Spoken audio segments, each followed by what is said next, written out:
Io ho iniziato quando è giocare a pallone, perché io sono istituzionalizzato, quindi devo diventare fortunato che i donne mi sono sempre fissato, un capo mio mi sono fissato, un capo mio mi sono fissato, ma la maggioranza degli amici miei stiamo addirittura se mi gioca mia, a volte se non intende di questione 10, mi dica per un giorno, come di nauro, per le funge che si pensato. Quindi questo è un sentimento di nostro stato, questa parte umana, non lo è ancora. Come che non è ancora questa edizione stessa da te, come che non è ancora la mera sposta che chissà su prima varianta abitualmente su ballo, come che no su presidenti, tanta meras professione prima si scigliano, non si intende più, non si intende più. Quindi devo preguntare questa cosa a professoressa Marques e a suoi insegnanti. Il talocca la fai, perché tutti i paesi amministrazioni, comunali, regionali, provinciali, popoli, ispiro il nostro sulle questioni di Stato. Famosa, ringrazio a Sant'Anna. Grazie Daniele. Sarà rivolta del buon su Piero Salmone a Maria Maris.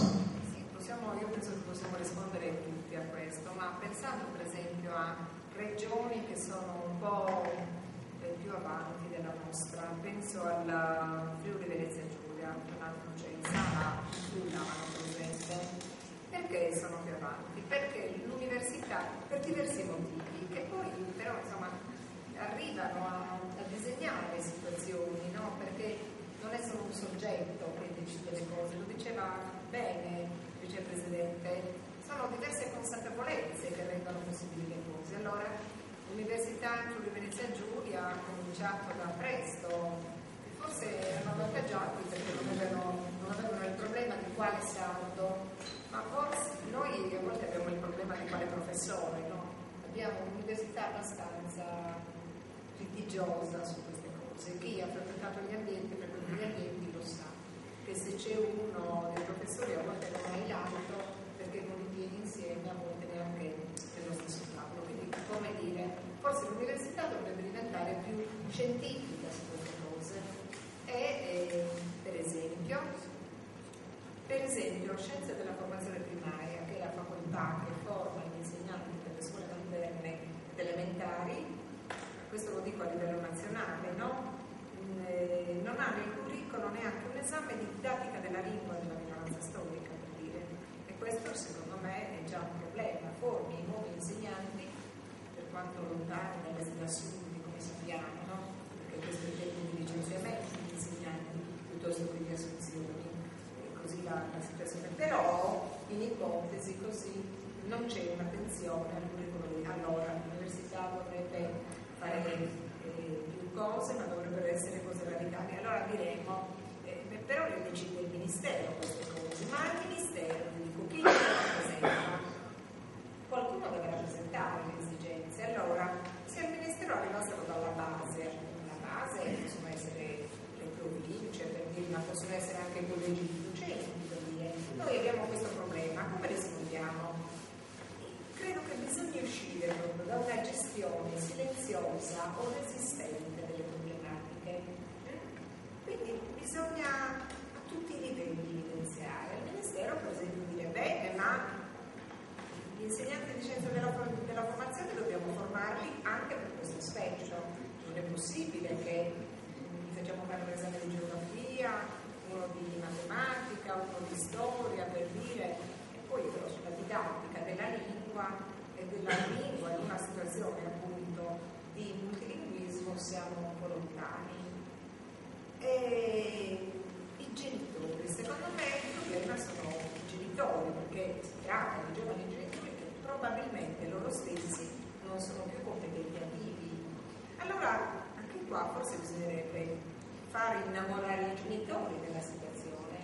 Ma e come si fa questo? penso che lei, Lucia, stia facendo con le sue colleghe, stia facendo un'opera altamente meritoria, perché nel momento in cui i genitori si vedono ritornare a casa bambini con competenze linguistiche acquisite a scuola, non possono non riconoscere, ma è importante il prestigio che la scuola dà a questa lingua rispetto alla quale tradizionalmente, storicamente, invece il prestigio dalla scuola è stato proprio tolto, no? Quindi questa inversione culturale secondo me è molto importante, ma non basta che Lucia nella scuola dell'infanzia faccia la conta per insegnare i nomi con uno splendido testo linguistico proprio bello. Non basta questo, perché la scuola, soprattutto quando si tratta di un istituto comprensivo, deve essere coerente in tutte le sue parti, e allora la scuola dell'infanzia consegna alla scuola elementare un certo livello, ma la scuola elementare deve progredire da lì, e la scuola media non deve ignorare o far finta che tutto questo non sia accaduto.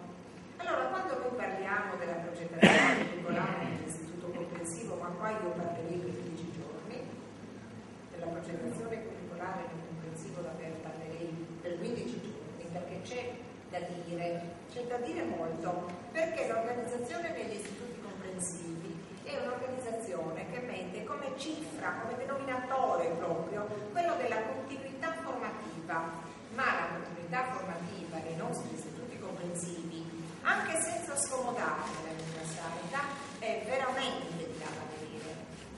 È veramente di là da venire per la formazione logico-matematica, per la formazione scientifica, per la formazione motoria, per tutto, per la formazione emotiva che è anche nella persona, emotivo-relazionale. E allora io direi che noi stiamo trattando la questione della lingua, ma la questione della lingua è un rimandello fondamentale ed essenziale per trattare la questione della formazione scolastica, perché una scuola così non ci porta molto avanti. Una scuola così non ci porta avanti. Allora noi abbiamo la migliore organizzazione nazionale in Sardegna, maggioritaria diciamo, l'organizzazione dell'istituto comprensivo. Non è una cosa uguale ad avere scuole medie e scuole elementari separate, non è uguale. Qualitativamente è un'organizzazione che presuppone delle marce in più questa, e sta a qualcuno però lavorare sul cambio, sull'acceleratore, sul freno, su tutti. Se quella è un'automobile che però è fatta di elementare, di infanzia, di scuola secondaria di secondo grado, e lì bisogna governare, e si governa tutto. Magari quando arrivi alla scuola media devi arricchire questo curriculum con molta letteratura sicuramente, però ci devi lavorare su questo, non è che l'improvvisazione di arrivo a settembre cosa faccio, no, c'è una riflessione precedente per cui la scuola media si prepara a questo, e anche linguisticamente. Cosa vuol dire didattica contrastiva? Mica se l'è inventata Antioco Piani la didattica contrastiva. La didattica contrastiva era esattamente la tesi che Isaia Ascoli opponeva a Manzoni quando diceva andiamo a lavare i panni nell'Arno. Isaia Ascoli diceva no, perché le parlate sono locali, le parlate vanno comparate, non è che debba esistere una parlata che appunto supera le altre e si stabiliscono delle gerarchie, non è così, tutte le parlate appunto, e il pensiero e l'intelligenza che si produce proprio nella comparazione delle parlate. Allora su questo, se la scuola lo capisse, non è che abbiamo due spazi, uno per la lingua sarda, uno per l'inglese, uno per l'italiana, abbiamo uno spazio, diciamo che è il modulo linguistico, così vuol dire.